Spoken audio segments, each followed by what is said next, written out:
Parents face what to do about their children's screen time, and the answer may actually lie in your smartphone. Technology expert Burton Kelso joins us now to tell us more about the apps that can help us create healthy digital habits for our families. How are you? I'm doing good. How are you doing? Good. This is a topic we talk about. Right, and it's timely because National Day of Unplugging is next weekend, so that's encouraging adults and kids to unplug from their smart devices. And hopefully the weather will be nice. Well, hopefully we'll kick them outside and make them go play, right? I know, right? Exactly. So what are some advice that you have? Because I think all of us struggle with this. How much time do you give them? How do you monitor it? What are some of your tips? So for apps and just video games, you should probably give your kids about 2 hours a day max as far as playing with those devices, maybe 4 on the weekends, but less is better because technology is addicting, and that's the whole purpose of it, is to keep adults and kids addicted to their smart devices. Absolutely. Yeah. So there's some apps that we can use. We've talked about them off camera before because I've needed some advice. And one of them is the Switch app. Right. So a lot of parents don't realize that for the Nintendo Switch, there's an app you can actually download on your smart device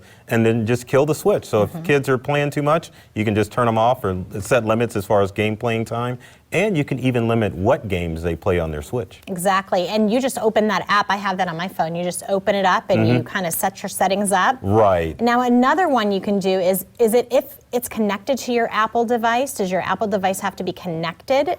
Oh, you mean like the Apple app? No, it's actually the app that's built into your smartphone. So if you have an iPhone or an iPad, you can use the Apple Screen Time app to go in and check out your screen time, and you can go in and monitor your kids' screen time as well. And you can do it by each Apple device. Right, I was going to say you can grab their device, and it sounds like what you can do is set their time limit, and then you set a code. Right. Dun, dun, dun, and they don't know your code. That's right.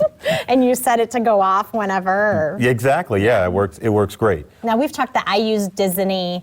The Circle, right? The Circle. I use Disney Circle, which is very handy. Is that something you recommend? Oh, definitely, yeah, because it's an all-inclusive device you can install in your home, and it gives you more control over every device. You don't have to have a single app to control each, electronic device in the home. And the great thing about that one is you can just push the pause button, and then here comes the teenager and wonders, well, how did that turn off? Right.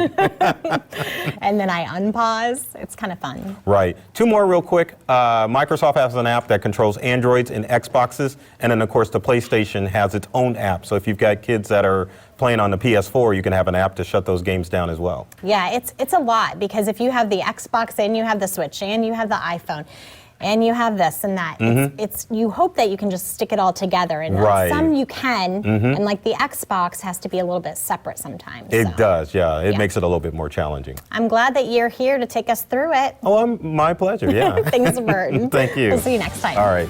All right, coming up at 5, keeping Nottoway Valley Bank.